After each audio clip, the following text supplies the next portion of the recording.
प्रिय शिव भक्तों, एक ब्राह्मण ने 13 साल तपस्या की लेकिन मुक्ति नहीं मिली। लेकिन एक हत्यारा और एक बाघ दोनों ही एक पल में मुक्ति प्राप्त कर लेते हैं। और क्या नमो नारायण का जाप करने से व्यक्ति को मुक्ति मिल जाती है। जय श्री महाकाल।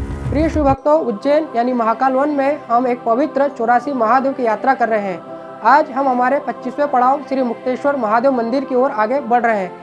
इस यात्रा में मैं आपको जिन पवित्र दिव्य चमत्कारिक शिवलिंगों के दर्शन करा रहा हूँ, ये कोई मामूली शिवलिंग नहीं है। ये महाकाल की ऊर्जा का केंद्र है।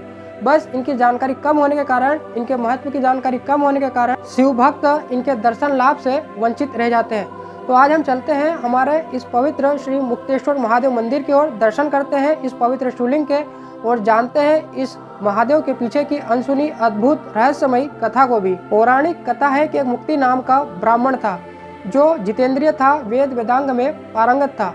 वो हमेशा की तरह क्षिप्रा नदी में पहले स्नान करता था और फिर तट पर बैठकर भगवान प्रभु का जाप करता था। एक दिन जब ब्राह्मण क्षिप्रा नदी में स्नान करके तट पर प्रभु का नाम का जाप कर रहा था, तब वो देखता है कि महाकाल वन से उसे मारने के लिए एक भयंकर शरीर वाला यानी जंगली आदमी आता है, जो अपने हाथ में धनुष बाण लिए हुए होता है।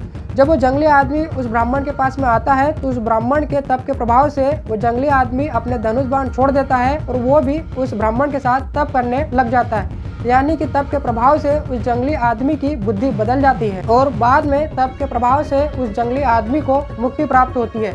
यह देखकर वो ब्राह्मण आश्चर्यचकित हो जाते हैं, क्योंकि वो भी एक लंबे समय से मुक्ति पाने के लिए भगवान के नाम का जप कर रहे थे, तप कर रहे थे, लेकिन उन्हें अभी तक मुक्ति प्राप्त नहीं हुई थी। यह देखकर वो ब्राह्मण आश्चर्य से भर जाते हैं कि आखिर कैसे इस हत्यारे को मुक्ति प्राप्त हो गई। तब उन्हें लगता है कि शायद उनकी तपस्या में कोई कमी है, इसके लिए उन्हें और कठोर तपस्या करना चाहिए। तब वो क्या करते हैं कि वो क्षिप्रा नदी के बीच में जाकर खड़े होकर प्रभु का नाम जाप करने का तप करते हैं। इस प्रकार जब कई दिन बीत जाते हैं और क्षिप्रा नदी के बीच में खड़े होकर वो नमो नारायण का जाप करते रहते हैं, तब उन्हें देखते हैं कि महाकाल वन से उन्हें खाने के लिए एक बाघ आ रहा है। तब वो बाघ जब उनके समीप आता है तो उनके मुख से नमो नारायण का जाप सुनकर वो बाघ एक दिव्य पुरुष में बदल जाता है। इसे देखकर वो ब्राह्मण पुरुष एक बार फिर से आश्चर्यचकित हो जाते हैं कि आखिर कैसे नमो नारायण का जाप सुनकर एक बाघ दिव्य पुरुष में बदल गया। जब ब्राह्मण उस दिव्य पुरुष से पूछते हैं कि यह कैसे हुआ, तब वो दिव्य पुरुष बताता है कि मैं पूर्व जन्म में एक राजा था, मेरा नाम दीर्घ बाहु था और मैं वेद वेदांग में पारंगत था, जिस पर कि वह अभिमान करता था और अपने इसी अभिमान के कारण उसने कई ब्राह्मणों का अनादर किया था, जिसके कारण से उसे एक ब्राह्मण ने श्राप दिया था कि आप बाघ की योनि में जन्म लेंगे और कई प्रकार के कष्टों को भोगेंगे। तब वो राजा उस ब्राह्मण से क्षमा प्रार्थना करता है। तब वो ब्राह्मण कहता है कि आपको जब आप बाघ बने रहेंगे और क्षिप्रा नदी के तट पर किसी ब्राह्मण को आप नमो नारायण का जाप करते हुए सुनेंगे, तब आपको आपकी इस बाघ योनि से मुक्ति प्राप्त होगी। उसके बाद जब वो ब्राह्मण उस दिव्य पुरुष से पूछता है कि आखिर संसार में मुक्ति का क्या मार्ग है, मुक्ति कैसे प्राप्त की जा सकती है, तब वो दिव्य पुरुष बताता है कि इस महाकाल वन में एक ऐसा पवित्र दिव्य शिवलिंग है जिसके दर्शन पूजन करने से, भगवान महाकाल की आराधना करने से व्यक्ति को मुक्ति प्राप्त होती है। दिव्य पुरुष द्वारा इस प्रकार का जब ब्राह्मण का मार्गदर्शन किया जाता है, तब वो दिव्य पुरुष और ब्राह्मण दोनों इस पवित्र शिवलिंग के पास आते हैं, जिनके की प्रिय शिव भक्तों आप दर्शन कर रहे हैं।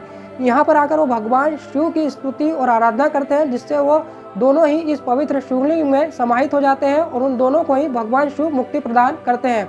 इस प्रकार ये जो पवित्र शिवलिंग है मुक्ति प्रदान करता है, इस कारण से ये श्री मुक्तेश्वर महादेव के नाम से जाना जाता है। अगर आप भी मुक्ति का मार्ग जानना चाहते हैं तो श्री मुक्तेश्वर महादेव मंदिर के दर्शन एक बार जरूर कीजिएगा। ये प्रसिद्ध मंदिर उज्जैन के गोपाल मंदिर के पीछे स्थित खत्रीवाड़ा में स्थित है। तो जब भी आप उज्जैन आए तो इनके दर्शन जरूर कीजिएगा और कमेंट बॉक्स में जय श्री महाकाल लिखना न भूलें। जय श्री महाकाल।